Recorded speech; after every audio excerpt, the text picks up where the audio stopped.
uma coisa muito importante. Eu não sou o Hernandes Dias Lopes, mas peço a colaboração da amada noiva, porque tô sem voz, tô igual uma taquara rachada. E aí, por quê, né? Peguei uma gripe esses dias. Curiosamente, eu não tô sentindo gosto nem cheiro. Brincadeira. Não, eu fiz teste, deu negativo, ok, senão eu não estaria aqui. Mas de vez em quando eu vou dar uma engasgada, por isso que tem esse arsenal de água aqui do lado, entendeu? E é isso aí, amém? Então vocês têm que ter paciência. Hoje eu vou pregar um pouquinho mais tranquilo, estilo, não sei estilo de quem, enfim. Mas quem está acostumado a me ouvir pregar, eu prego no 2.0, então hoje você vai entender o que eu digo, amém? Irmãos, queria continuar hoje a mensagem que nós estamos tratando aqui, a mensagem sobre unidade. E hoje eu vou expor um texto da Palavra de Deus, que também é em Filipenses, e eu gostaria que você abrisse a sua Bíblia, em Filipenses capítulo 3, do verso 12 até o capítulo 4, verso 1. Esse é o trecho, a porção da Palavra de Deus, que nós vamos tentar entender e compreender essa noite, sair daqui com certeza edificados, amém? Filipenses capítulo 3, verso 12 até o capítulo 4, verso 1. Vocês estão conseguindo me ouvir, entender, não? Se não, eu deixo o microfone, a gente chama e fechou, né? Amém? Bom, no texto em que nós vamos ler essa noite, nós vamos expor essa noite, é um texto onde o apóstolo Paulo ele está combatendo alguns grupos que de certa forma estavam espalhando um ensino completamente errado na igreja de Filipos. Esses grupos, eles estavam de alguma forma se infiltrando na igreja, e o apóstolo Paulo vai precisar alertar o povo de Filipos, os filipenses, para que de alguma forma eles acordassem e entendessem que a intenção desses grupos não era boa, e que no fim das contas não tinha nada a ver com o evangelho que o apóstolo Paulo tinha pregado. Então, a partir do próprio exemplo, a partir da sua própria vida, o apóstolo Paulo vai mostrar o que de fato é um cristão verdadeiro. O apóstolo Paulo vai mostrar o que de fato é alguém que de maneira equilibrada, sóbria e profunda, preserva uma sã doutrina. E não somente isso, o apóstolo Paulo faz isso a partir de uma linguagem que os filipenses iam muito entender. Ele faz isso a partir de uma linguagem esportiva. Então, o apóstolo Paulo, ele compara a vida cristã, por exemplo, com uma corrida, e ele sendo um corredor. E a minha voz está ficando cada vez mais ridícula, né? Estou sentindo, mas dá para entender, né? Amém. Qualquer coisa no final vocês pedem revelação para o Espírito também, e aí vai. Mas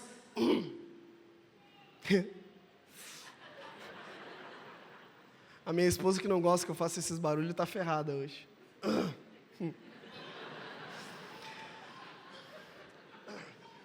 Mas o apóstolo Paulo, ele aponta para ele mesmo como sendo um corredor dessa corrida cristã, e ele fala que ele está com os olhos em um lugar, e esse lugar é o final dessa corrida, e o final dessa corrida ele descreve como a ressurreição com Cristo, logo o dia em que nós estaremos num estado de eterna perfeição, onde nossos corpos mortais e pecaminosos findarão, e nós, naturalmente, por consequência, estaremos ao lado do nosso Jesus na eternidade. O apóstolo Paulo foca nisso nessa corrida, ok? E tudo isso para justamente tratar essa questão das divisões.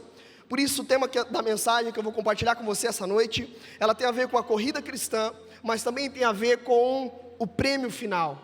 Por isso eu quero apresentar, a partir daquilo que o apóstolo Paulo traz aqui, duas doutrinas importantíssimas para a fé cristã. O tema da minha mensagem de hoje é santificação e glorificação, as armas contra a divisão. Repete comigo: santificação e glorificação, as armas contra a divisão. Todos acharam o texto aí? Diz assim a palavra de Deus: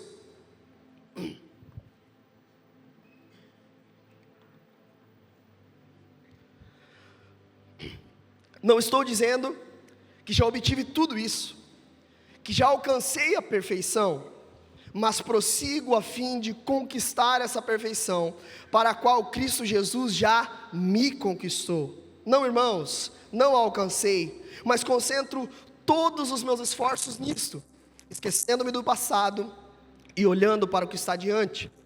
Prossigo para o final da corrida, a fim de receber o prêmio celestial para o qual Deus nos chama em Cristo Jesus.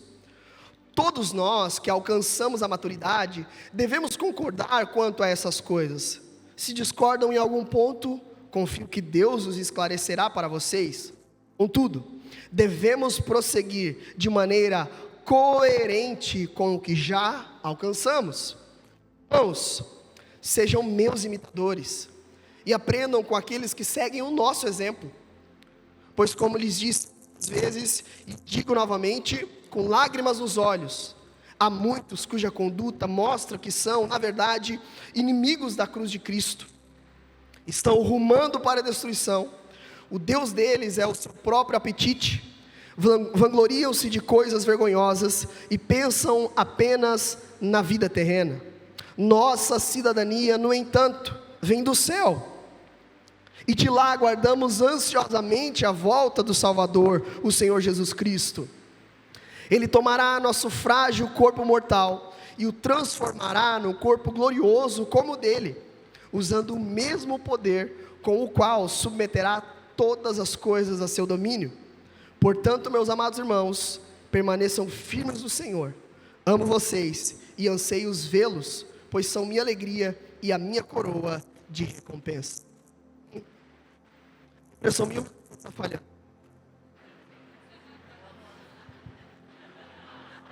Já queimado. Aí, segurei no meio. É chuva, é a voz, é o microfone falhando. Olha aí. Deus, eu entendi. Vamos orar, gente? Baixe sua cabeça, feche seus olhos.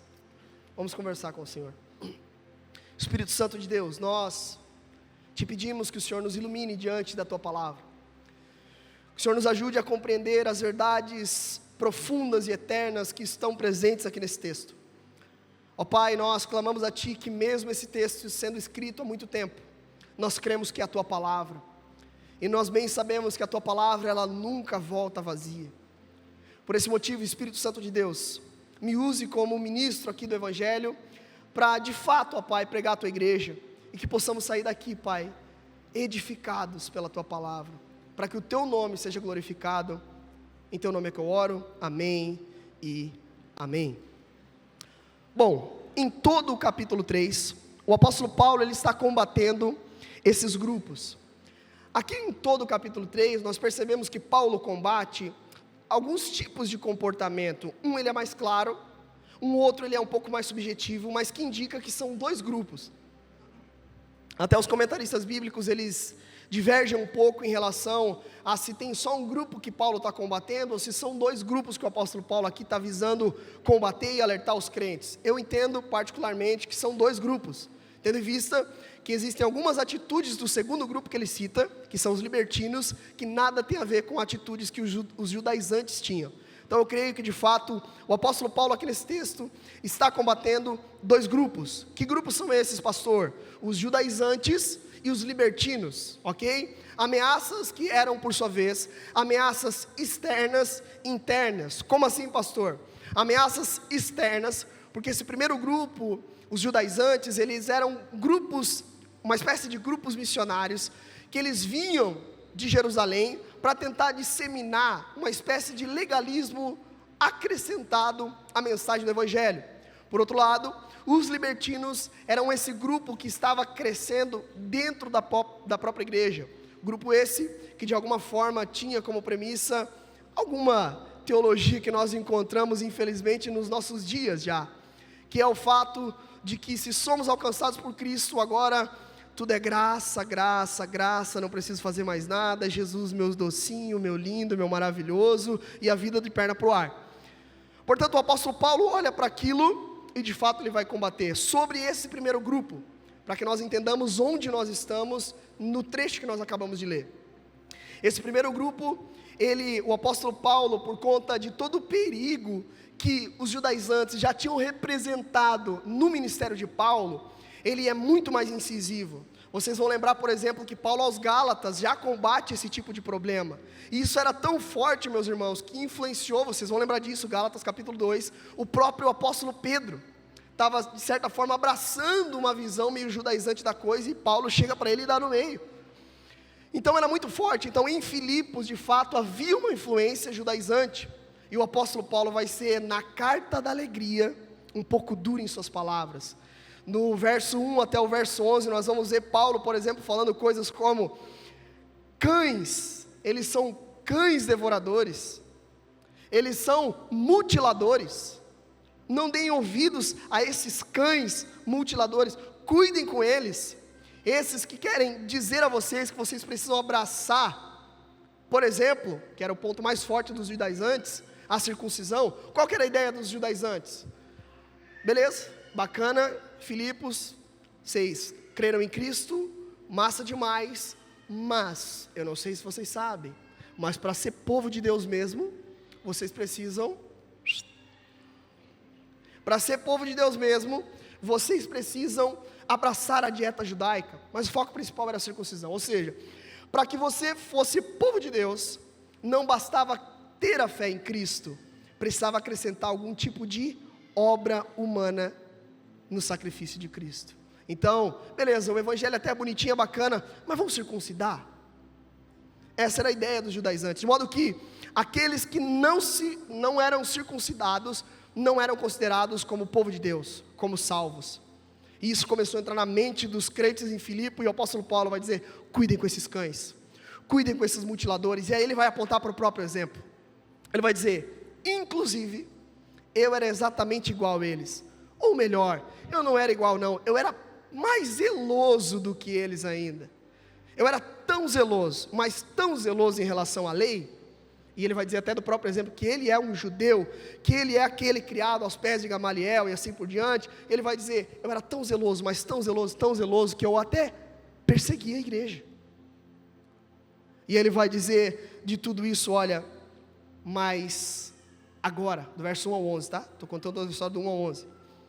Mas agora, sabe a forma como os judaizantes vivem? Eu também vivia, mas agora eu estou em Cristo. E em Cristo, eu descobri que todas as coisas que eu vivia, hoje eu considero como esterco, como lixo em algumas outras versões, perto do conhecimento que agora eu obtive em Cristo Jesus. Então agora, toda a forma que eles viviam, não faz mais sentido. E aí o apóstolo Paulo vai dizer: e agora, eu estou com os olhos em outro lugar.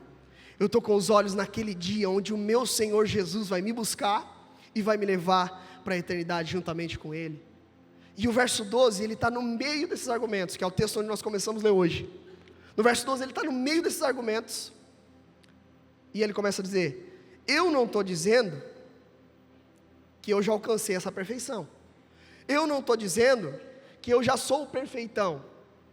Verso 12 que ele diz: mas eu prossigo a fim de conquistar essa perfeição.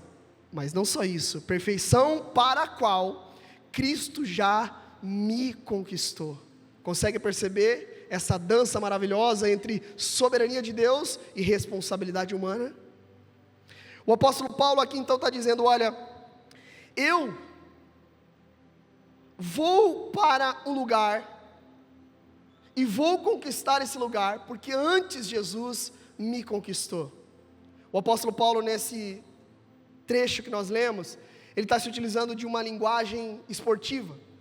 Ele está comparando com uma corrida, tanto que na continuação dos seus argumentos ele vai dizer: olha, eu me empenho ao máximo para chegar ao final dessa corrida e receber o prêmio, mas não qualquer prêmio, o prêmio celestial, para o qual Deus nos chama em Cristo Jesus mais uma vez. Olha que interessante, nessa linguagem esportiva, Paulo naturalmente está dizendo para eles que existe algum esforço, e alguns irmãos hipercalvinistas estão olhando agora assim: debandou-se. Existe algum esforço, Olha que interessante, ele está usando uma linguagem de um atleta se esforçando para chegar ao final da corrida. Ele está dizendo que eu sou esse atleta, me esforçando e me empenhando ao máximo para chegar ao final. Só que na base daquilo tudo, está o fato de que o prêmio já foi conquistado por Jesus. Em outras palavras, o que Paulo está apresentando aqui é um contraste daquilo que ele tinha por fé cristã e daquilo que os legalistas entendiam, em contraponto à mensagem dos judaizantes, de que havia necessidade de obras para alcançar a perfeição e a filiação em Deus. Paulo vai dizer, porque eu sou de Deus, porque Cristo me chamou, porque Cristo me conquistou, é que eu me movo para a perfeição. Porque Cristo me chamou, é que eu caminho a todo vapor para um lugar, a perfeição naquele dia. E essa verdade, ela não bateu apenas nos judaizantes.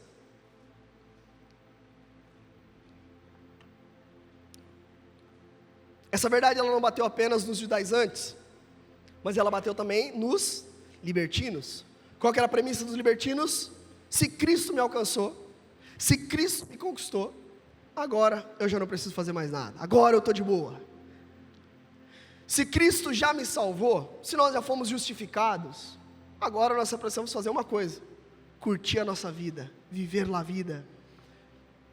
Se Cristo nos conquistou, então agora nós podemos e não temos nenhum limite moral e ético, mas nós podemos fazer o que bem dá na telha. Deu na telha? Faço. Quero fazer isso? Faço. Inclusive, parece até uma máxima dos nossos dias, né? Faça o que te faz feliz. Assinado Satanás, alguns complementariam. E aqui, mais um contraste, em um equilíbrio. Enquanto os libertinos se dedicam para satisfazer os seus próprios desejos, os cristãos, por sua vez, se dedicam para aquele dia, se dedicam para o Senhor. E sabe o que é pior? Porque esses libertinos que estavam dentro da igreja, e o apóstolo Paulo, ao que tudo indica, a linguagem que ele usa, dizendo que muitos têm tido esse comportamento, possivelmente estava crescendo esse tipo de ideia em Filipos. E ele diz, o pior é que eles se vangloriam disso. Parece aqueles irmãos que de repente a gente vê na igreja no gás, de repente descobre uma verdade nova, daqui a pouco a gente começa a ver umas fumaças estranhas nos stories, confuso ainda, né? Alessandro Vilas Boas de fundo, deixa queimar, umas fumaças assim, a fumaça me esconde. Se vangloriam, postam a carnalidade, esbanjando na mente das pessoas, porque agora eu sou livre, é para a liberdade que Cristo me conquistou. Tudo errado, entendendo a palavra de Deus. E o resultado? O apóstolo Paulo diz no verso 19, estão rumando para a destruição. Perceba, enquanto o apóstolo Paulo corria uma corrida em direção à perfeição, porque Cristo o havia conquistado, esses libertinos caminhavam para a destruição. Rumos completamente opostos.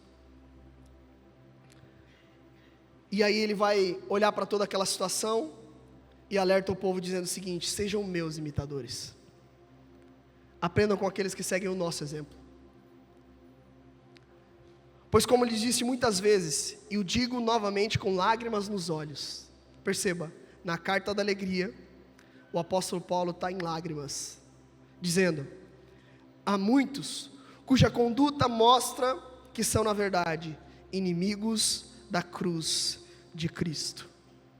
Se por um lado, uns acrescentavam algo à cruz de Cristo, do outro, havia inimigos da cruz de Cristo. O apóstolo Paulo mostra que, de maneira firme, sólida, em contraponto a tudo isso, está o verdadeiro evangelho. Pastor, diante disso, o que nós podemos aprender com esse texto? Negócio de judaizantes, de libertino, de corrida. E aí, pastor, o que nós podemos aprender com isso? Ou melhor, o que isso tem a ver com unidade? Primeiro, o contexto, esses grupos estavam dividindo a igreja. Segundo, eu pontuei 3 principais lições ou ensinamentos que esse texto nos ensina. O primeiro, o cristão deve se santificar. Segundo, o cristão deve fugir, presta atenção, o cristão deve fugir de todo e qualquer exagero em nome da verdade. Você vai entender por quê. E a terceira coisa, o cristão deve aprender com o exemplo de Paulo. Primeira verdade, o cristão deve se santificar. Esse texto, do início ao fim, ele mostra uma corrida, onde Paulo está correndo com todo empenho, com toda dedicação, mas que essa dedicação só é possível porque Cristo o chamou para a perfeição. Nesse sentido, a salvação é o ponto de partida, a chegada é a glorificação, mas no meio disso tem uma doutrina muito importante para a nossa fé, e que a falta dela divide a igreja: santificação. Doutrina da santificação. Essa doutrina que muitas vezes é mal compreendida, de fato, a santificação, ela é, como diria Herman Bavinck, ativa, no sentido de que Deus é aquele que inicia, Deus é aquele que faz.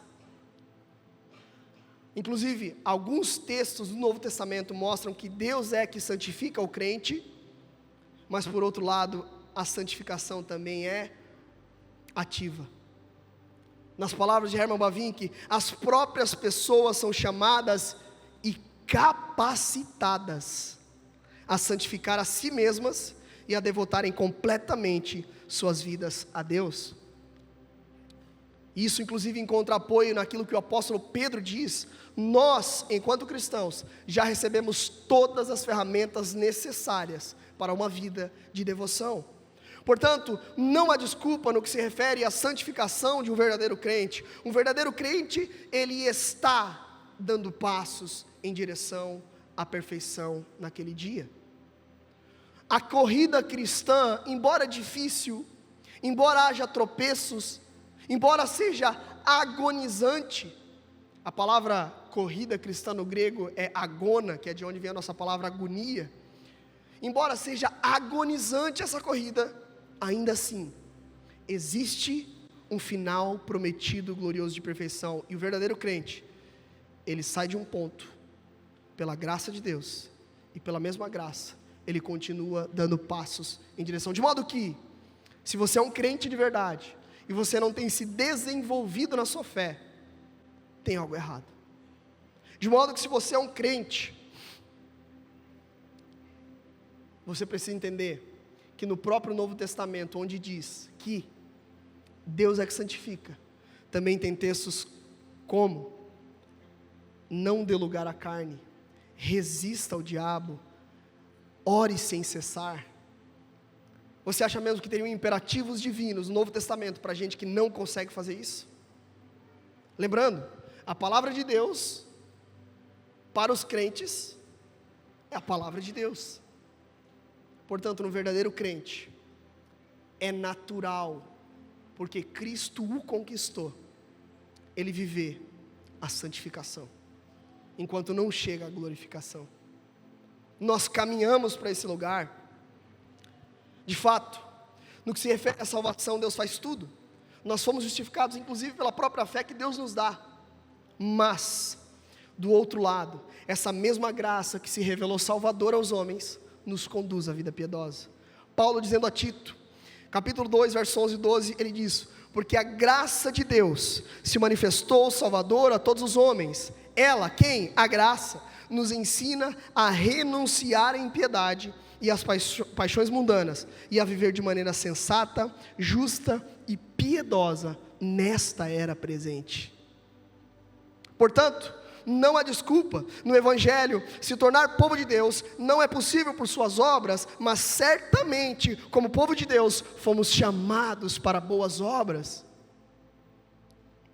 Para o verdadeiro crente, a busca pela santidade é resultado, é consequência de ele estar em Cristo. O que Paulo diz? Eu corro a todo vapor, eu me esforço, eu me dedico para alcançar o prêmio que Cristo em Deus já me conquistou. Esse é um processo gradual. Diga-se de passagem que não acaba aqui. A perfeição é lá. Até é importante isso para que a gente não cobre perfeição aqui, agora, porque isso é mentira. Pecado, inclusive, chama Deus de mentiroso dessa forma. Diante disso, pergunto algumas coisas. Como tem sido a sua vida de oração? Como tem sido a sua leitura da palavra de Deus? Como está a sua fuga das paixões desse mundo?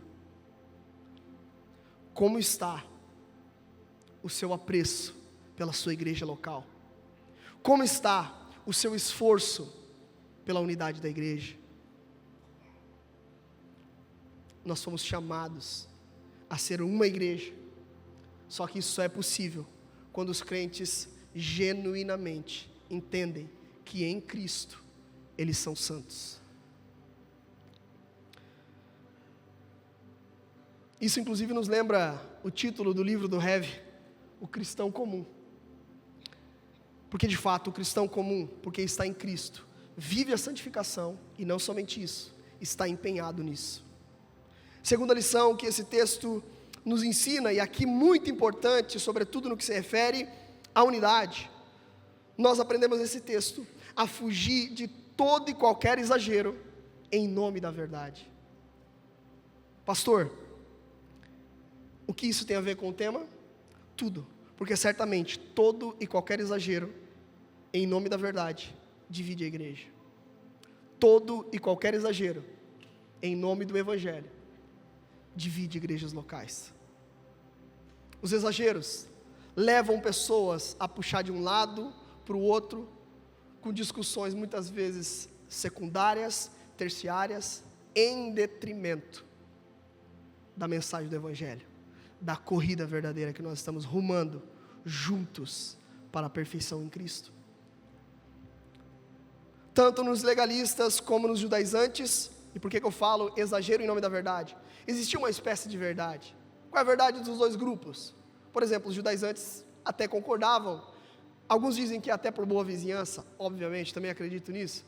Eles acreditavam, por exemplo, ou então pregavam isso, não, Cristo salva, ok, mas vão circuncisar, mas vão abraçar a dieta judaica. Até toleravam esse tipo de verdade, mas era uma verdade caricata, e caricatura não é o evangelho. Caricatura é exagero. Já viu uma caricatura? Desenho, ou o nariz é grande, ou a orelha é grande, ou a cabeça é grande. Portanto, o exagero é terrível. Sem querer dar nome aos bois, mas você conhece pessoas exageradas em nome da verdade? Verdade. Sem dar nome aos bois, mas a minha intenção é fazer você refletir essa noite. Perceba-se algumas semelhanças nesse comportamento. Os judaizantes, por exemplo, não tinham nenhuma acusação moral, por assim dizer.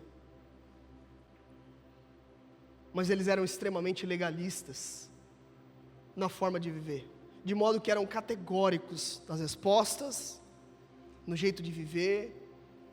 Por quê? Porque no fim das contas, era a obra que era importante, era o que era visto que era importante. Me responde aí no seu coração uma coisa.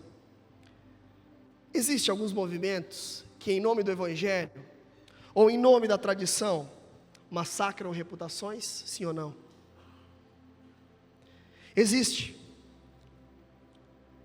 alguns movimentos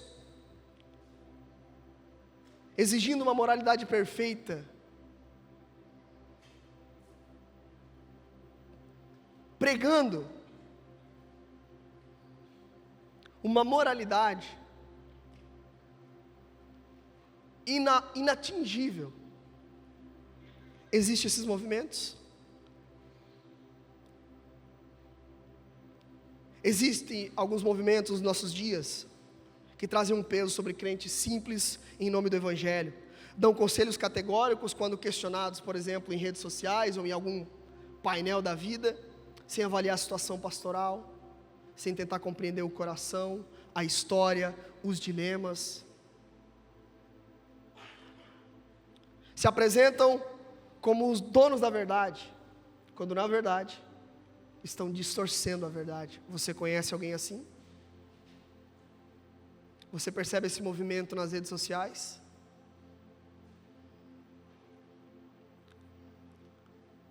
São menos graciosos do que o próprio Deus. Por outro lado, Paulo fala a respeito dos libertinos, e Paulo lista uma série de comportamentos que eles tinham, e que eram pautados nos prazeres da carne. Só que eles eram da igreja, e estavam crescendo dentro da igreja. Pergunto, existe hoje pessoas que se dizem cristãs, sou evangélico, postam versículos, mas vivem uma vida completamente carnal? Você conhece alguém assim? Você conhece alguém que apenas entrou na moda? 100% Jesus, cristão, posta versículo, mas que de alguma forma vive uma vida completamente pautada nos seus próprios apetites? Quando perguntado da religião, sou cristão, sou evangélico, mas da fé evangélica passa longe. E quando confrontados, distorcem a mensagem do evangelho, dizendo: é o tempo da graça. Você conhece alguém assim? Então certamente esse texto fala com a gente. Você já se viu em algumas situações dessa, sendo moralista, intolerante, em nome de doutrinas que você acreditava ser a certa, de uma tradição que você acreditava ser a certa, e se tornou uma pessoa intragável? Posso te dizer uma coisa? Você é uma peça fundamental de Satanás para destruir a igreja. Por outro lado, esse evangelho dos ursinhos carinhosos, onde tudo é graça, graça, graça, pecou, it's ok, não, tudo certo, tem uma moda, pecou não importa, it's ok. Estamos no tempo da graça, diminuindo inclusive a mensagem da graça. Spurgeon diz o seguinte: a graça que não me muda, não me salva. De modo que é incoerente dizer, sou de Cristo, sou membro de uma igreja, mas viver como um libertino. E Paulo combate isso dizendo: ei, a igreja cristã está indo para outra direção, cara. A igreja cristã está em outro rumo.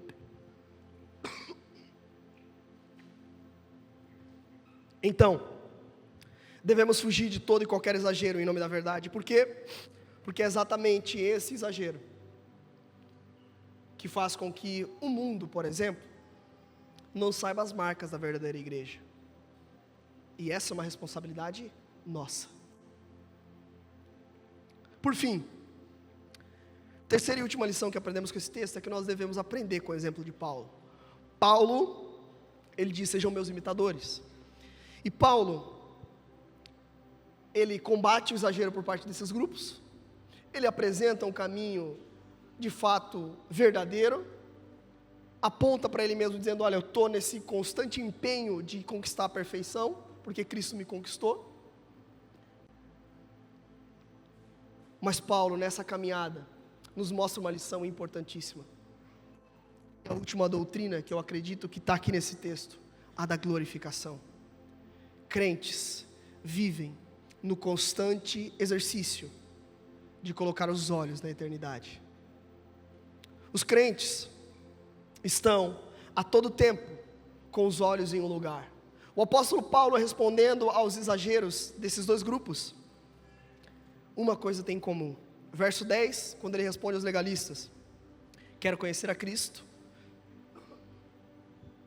e experimentar o grande poder que o ressuscitou. Quero sofrer com ele, participando de sua morte, para de alguma forma alcançar a ressurreição dos mortos. Paulo estava com os olhos na eternidade. Diante dos perigos dos libertinos, Paulo diz, verso 21, ele tomará nosso corpo frágil e mortal e o transformará num corpo glorioso como o dele. Paulo estava com os olhos na eternidade. Portanto, diante de grupos que de alguma forma abraçam e inventam mensagens a partir da boa e verdadeira mensagem do Evangelho, o apóstolo Paulo nos lembra de duas doutrinas: santificação e glorificação. Os crentes, porque foram alcançados por Cristo, andam em direção a cada vez mais crescer no Senhor. Por outro lado, os nossos olhos não podem estar nas coisas daqui, mas nas coisas eternas. Porque no fim disso tudo, é o próprio Deus que nos inscreve na corrida, que guia nossos passos enquanto corremos, e é Ele que estará nos esperando na linha de chegada. Isso quem diz é Stuart Ollett. Então tenha uma certeza, Ele estará lá, com o seu corpo glorioso, e Ele diz que nós também estaremos. Certamente, se nós tirarmos os olhos das coisas desse mundo, a igreja com certeza vai caminhar em muito mais unidade. Portanto, digo e repito,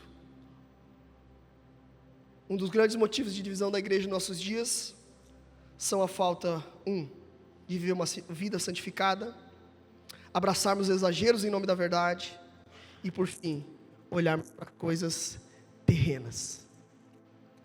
Concluo dizendo que nós devemos seguir o exemplo apostólico, para que de fato sejamos a igreja de Cristo, e a igreja de Cristo é una. Que Deus os abençoe. E aí, meu amigo, tudo bom? Você foi abençoado com essa pregação? Espero que sim. Nós vivemos dias inesquecíveis de Conferência Onda Dura 2022. E essa é uma das várias mensagens que está ao seu dispor para abençoar e edificar a sua vida. Porém, eu quero te fazer um convite muito especial. Nós estamos a todo vapor preparando a nossa próxima conferência. E você não pode perder essa oportunidade de viver uma imersão de 3 dias intensos na presença de Deus. Eu creio que a tua vida vai ser completamente transformada ao viver essa experiência conosco. Eu quero te fazer esse convite muito especial. Na descrição desse vídeo existe um link para você poder garantir o seu passaporte e dessa forma presenciar junto conosco a manifestação da presença de Deus no nosso meio. Deus te abençoe, até a próxima.